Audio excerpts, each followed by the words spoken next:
Shalom.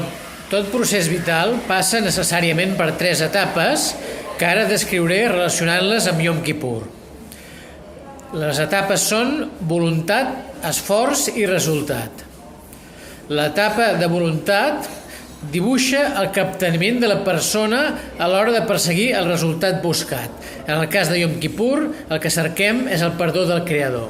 La segona etapa és l'esforç. L'esforç és el procés a través del qual construïm el propòsit dissenyat.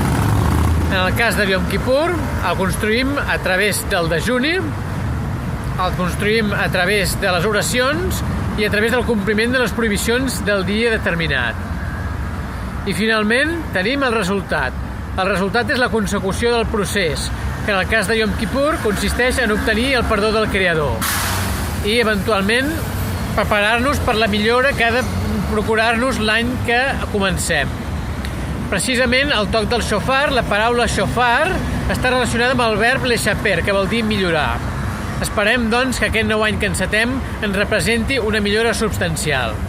Que siguem tots sellats i inscrits en el llibre de la vida.